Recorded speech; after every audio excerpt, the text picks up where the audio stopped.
Boa noite, queridos. Tudo bem com vocês? Eu espero que estejam bem. Hoje nós vamos começar o 8º módulo. Tá quase acabando, gente. Essa é a primeira aula sobre a igreja primitiva. Nesse módulo a gente vai estar tratando sobre a história da igreja, tá? Então, essa aula de hoje eu vou mais apresentar um pouquinho para vocês o contexto. E a gente vai se aprofundar um pouco mais nas próximas aulas, ok? Então, nós sabemos que a igreja não era igreja. A igreja de hoje não era a mesma antigamente. No Velho Testamento, a gente tem ali que Deus habitava no tabernáculo, no templo, né? E o acesso à presença de Deus era para os sacerdotes. Então, o povo não tinha acesso livre a Deus, não tinha esse relacionamento que nós temos livre hoje com Deus, né? De falar com Ele livremente. As pessoas iam lá, levavam ofertas, levavam sacrifícios para perdoar os pecados, para pedir perdão a Deus dos pecados delas, né? Mas não existia um relacionamento. Tudo isso porque lá atrás Adão pecou contra Deus, desobedeceu a Deus e o relacionamento foi quebrado ali. E desde então Deus vem restaurando aos poucos o relacionamento com os seus filhos, né? E a primeira vez que é falado igreja na Bíblia, que é usada essa palavra, foi quando Jesus estava falando que ele mesmo a edificaria.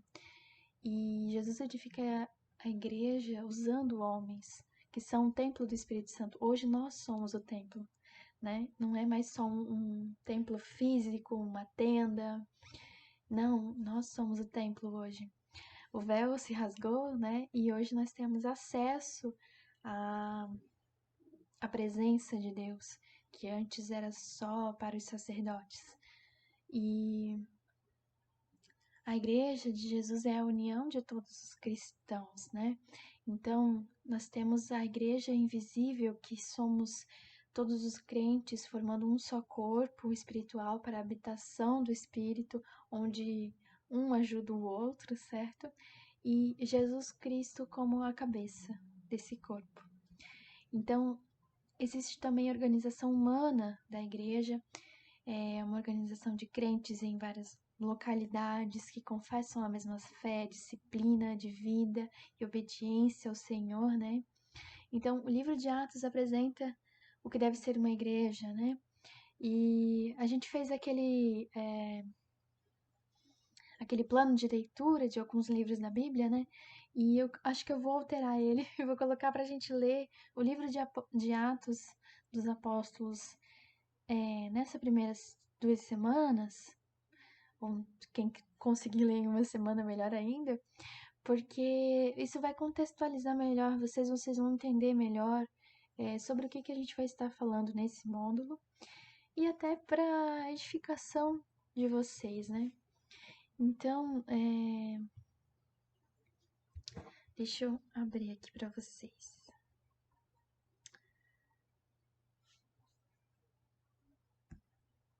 Só um pouco. Eu não vou ler para vocês porque vai tomar muito tempo, tá? Essa aula é um pouquinho extensa e eu não quero prender vocês demais aqui, mas em Mateus 28:18 está falando sobre a tarefa, sobre a missão que cada um de nós deve carregar, né? De cumprir o ID, tá? Então, Mateus 28, do 18 ao 20, estejam lendo depois, tá bom? Que é a missão, a visão da igreja, do ID, para todos os cristãos, a atitude de ir e anunciar as boas novas do Evangelho, fazer discípulos, fazer de cada um discípulo, cuidar, levar uma vida íntegra. Então, batizando essas pessoas, consolidando essas pessoas na presença, nos princípios da vida cristã. e ensinando os princípios, né? Que a gente está fazendo aqui, aprendendo sobre os princípios de Deus, ensinando uns aos outros, certo? Então, vamos conhecer a cronologia que houve a partir do Pentecostes. E eu não sei, eu acredito que no material de vocês também esteja assim. São 23 pontos, onde cada um está dizendo um ano e AD, né? Esse AD significa ano do Senhor. Então, ali no primeiro diz 30, ano do Senhor. Só que a gente sabe que Jesus morreu com 33 anos. Então, essa aqui é uma versão do latim, é um calendário latim. Então, é diferente do nosso, que o nosso diz DC, né? 30 e poucos anos depois de Cristo, entende? Mas vamos fazer uma média aqui, tá legal? Então, a gente sabe que foi depois da morte de Jesus Cristo que houve o Pentecostes, então seria 33 anos depois de Cristo, tá? Mas eles usam aqui ano do Senhor, ok? Dá quase no mesmo, tá bom, gente? Mas vamos ao que interessa. Dia de Pentecostes, né? Foi nessa festa de Pentecostes que o Espírito Santo desceu sobre os apóstolos daquela forma extraordinária, descrita em Atos 2, do 1 ao 4, tá? A gente vai falar bastante sobre Atos, por isso que eu falei, leiam o livro de Atos, tá? E nesse momento, cerca de 3.000 pessoas se converteram ao cristianismo. E foi nesse momento que iniciou, né, a igreja ali, certo? E em 37 houve a conversão de Paulo, né? Então, alguns anos depois da morte de Jesus, Jesus apareceu para Paulo a caminho para Damasco. Está em Atos 9, do 1 ao 19. Conta a passagem onde Paulo teve um encontro ali com Jesus. Jesus falou com ele, perguntou por que ele perseguia ele. Paulo fica cego e aí vai para uma cidade ali perto e uma pessoa enviada por Jesus vai lá e cura ele, e ele se torna uma peça-chave no crescimento da igreja, na expansão da igreja, porque foi ele que nos deixou vários testamentos, várias instruções do Novo Testamento em suas cartas. E ele foi um grande homem de Deus, né? E em 41, Antíoco pela primeira vez foi chamada em Antíoco os primeiros cristãos. Os discípulos de Cristo receberam o nome de cristãos e se tornou o ponto de partida para a evangelização do Império Romano, ali naquela cidade que começou a se expandir para o Império Romano. Em 44, houve a primeira morte de um dos apóstolos, a morte de Tiago, porque o rei Herodes mandou prender alguns da igreja para maltratar, e assim Tiago, irmão de João, veio a morrer. Em 45 a 48 houve a primeira viagem missionária de Paulo, onde ele partiu junto com Barnabé e o sobrinho dele, João, para a primeira viagem missionária, que os levaria a Chipre e as províncias meridionais da Ásia Menor. E durou quase 3 anos essa viagem, e serviu ali para evangelizar importantes pontos que se tornaram ali de apoio para eles. Em 49, houve um concílio de Jerusalém, que a comunidade de Jerusalém acreditou que precisava impor aos novos cristãos que não conheciam tanto a lei. Por exemplo, quando você convertia um judeu ao cristianismo, ele já conhecia as leis, a palavra de Deus, entende? Mas quando você conhecia, quando você convertia, quando se convertia uma pessoa que não era judia, que não era de Jerusalém, ela não conhecia a palavra de Deus, então tinha que se apresentar toda uma nova realidade para ela. Só que não havia mais a necessidade, porque o véu se rasgou, então algumas coisas não convinham mais a ser mantidas. Porque Jesus mesmo diz que mais importante é o que sai da boca do que o que entra pela boca.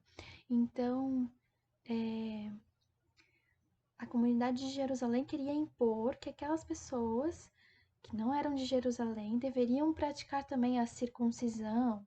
E Paulo e Pedro discutiram, não acharam um consenso nisso, certo? E acharam que as prescrições judaicas não mais precisavam ser impostas para eles.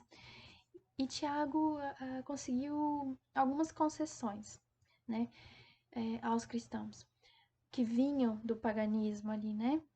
Para eles se reunirem, aqueles que vêm do judaísmo, eles deveriam se abster de consumir sangue. Então, isso está lá em Atos 15, 29. Dá uma lida lá que você vai entender melhor, tá? Então, desse modo, a fé cristã começou a se desvincular do judaísmo, porque o judaísmo tem tinha várias leis quanto ao que comer, quanto ao que vestir, e ali houve uma separação, certo? Em 49 e 52 depois de Cristo, houve a segunda viagem missionária de Paulo, onde ele tomou como colaborador Silas. Veja que eles não iam sozinhos nessas viagens missionárias, eles iam de dois em dois, ou mais, né? Mas eles não caminhavam sozinhos. Então, Silas foi em lugar de Barnabé, porque os Paulo e Barnabé tiveram um desentendimento a propósito de João Marcos. Isso tá lá em Atos, eu acho, gente, contando, porque João, na primeira viagem, no meio da primeira viagem, deixou eles no meio da viagem. Voltou para Jerusalém. Eu acredito que foi assim. E acredito que Paulo não tenha gostado disso. Mas eu acredito que João era um novo na fé e passou por um momento de desânimo e voltou atrás com a vontade de ajudá-los a cumprir a missão. E isso acontece com todos nós até hoje, né? Temos nossos altos e baixos. E quando você é novo na fé, isso acontece às vezes mais do que quando você já tem uma caminhada com Deus. Então, por isso que não se leva pessoas novas na fé. Um novo na fé não é já um pastor, né? Há um processo de amadurecimento, de crescimento dessa pessoa para ela se fortalecer na fé e quando surgir coisas que possam desanimá-la, ela se manter firme no relacionamento e na missão dela com Deus. E aí João deixou eles naquela viagem, certo? Só que Paulo, tá, não vem então, né? Não fique conosco. Mas acho que Barnabé se doeu por ele e continuou insistindo, né? Então, na segunda viagem, Paulo não quis ir com João como colaborador, e aí, tanto que Barnabé vai para uma outra província com João, enquanto Paulo vai com Silas para aquela região, certo? Ali, essa viagem também durou cerca de 3 anos, e dessa vez Paulo, após ter visitado as igrejas da Sicília e da Galácia, voltou-se para a Europa, onde fundou as comunidades cristãs da Macedônia e de Corinto. Em 53, depois de Cristo, se dizer que eu falo depois de Cristo, mas tá escrito ali AD, é o automático da cabeça da gente, meu Deus, né? É, houve a terceira viagem missionária de Paulo, e durante essa terceira viagem, Paulo estava acompanhado de Lucas, Timóteo e Tito. Isso está em Atos 19:1. Houve a parada mais importante da viagem, foi Éfeso, a capital da província romana da Ásia. Em 58 AD, ano do Senhor, prisão de Paulo aconteceu ali depois dele ter voltado a Jerusalém. Em 58 depois de Cristo, ele é preso e levado a Cesareia, e ele chegou a Roma, onde nos 2 anos que ficou à espera do julgamento, ele escreveu as cartas à igreja de Éfeso, de Filipos, de Colossos, e a carta a Filemon, que era um membro muito importante da comunidade de Colossos. E essa prisão foi o maior passo para a conversão de líderes, generais de Roma, porque ali eles estavam tendo contato com Paulo e ele, quando ia se, digamos, defender das acusações de por que ele foi preso, ele já pregava, entendeu?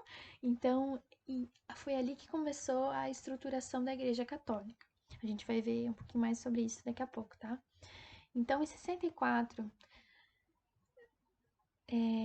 depois de Cristo, houve a primeira perseguição aos cristãos. Por quê? Foi uma onda de perseguição geral que veio sobre a igreja e foi no reinado do imperador Nero, que governava já com algum tempo tolerando os cristãos, mas houve um incêndio de Roma em 64 e colocou-se como Nero lançou a culpa sobre os cristãos. E aí essa perseguição se intensificou porque muitas pessoas foram atingidas por esse incêndio e deixou os cristãos como os culpados daquele crime, né? E foi ali que começou uma grande perseguição. Em 130, deu início ao declínio da igreja, onde a igreja começou a enfraquecer e as doutrinas passaram a ser principalmente rituais. Em Atos 8:18 tá falando ali, deixa eu achar para vocês se eu abrir.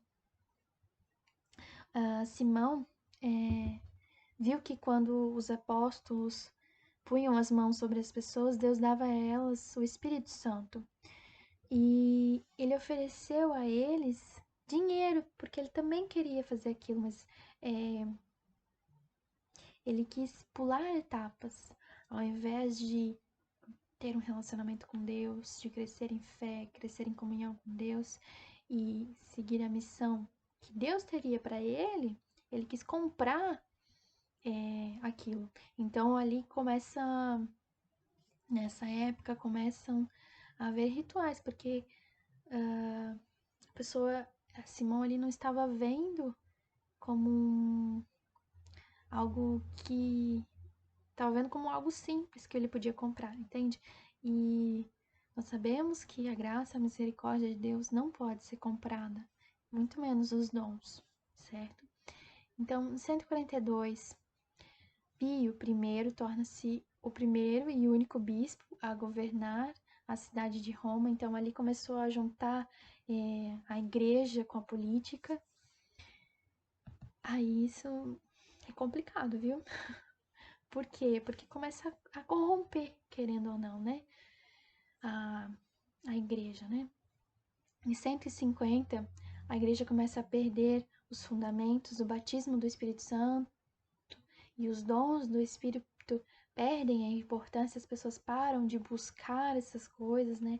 Buscar ser batizada no Espírito Santo, buscar os dons do Senhor, buscar intimidade, e perdeu-se a importância ali, né? Em 156, acho que eu falei algum errado antes disso, mas tudo bem. Depois eu corrijo se eu tiver.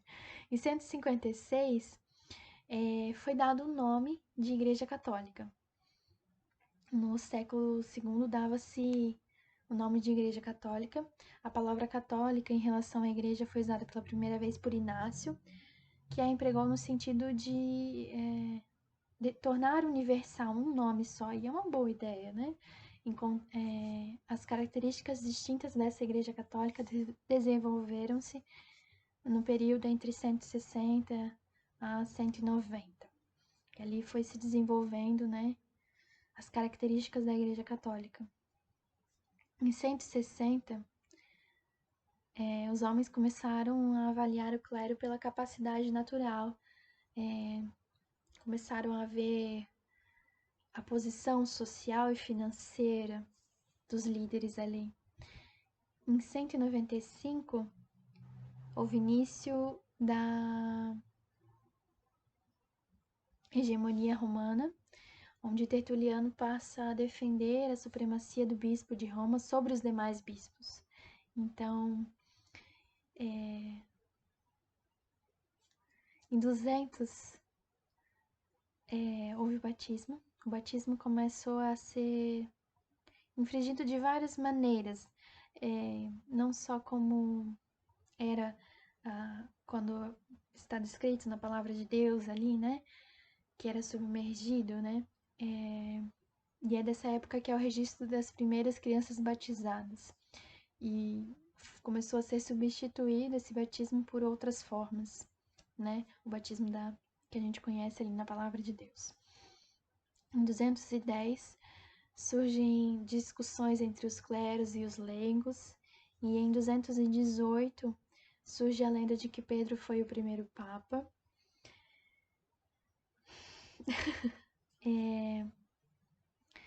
Já fazia muito tempo que Pedro havia morrido, então não tem como provar, né? Mas eles usaram como se o bispo que estava ali era seu sucessor em Roma, e daí de então apareceu uma tradição com a crença de que Pedro foi bispo de Roma durante 25 anos, sendo de 42 até 67, porém em torno de 49 Pedro estava em concílio de Jerusalém. Isso está em Atos 15. E em torno de 53 Paulo encontrou-se com ele em Antíqua. Então, é complicado dizer isso, né?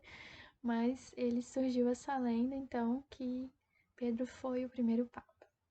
Em 225, começou a reza, né? Que a gente que conhece os católicos sabe que eles têm a reza, né? Porque as pessoas se convertiam por interesse, não por uma experiência com Jesus. E elas não sabiam orar. Então pediam ao clero que escrevesse algumas orações para que eles pudessem fazer. Então as orações começaram a ser escritas, tá?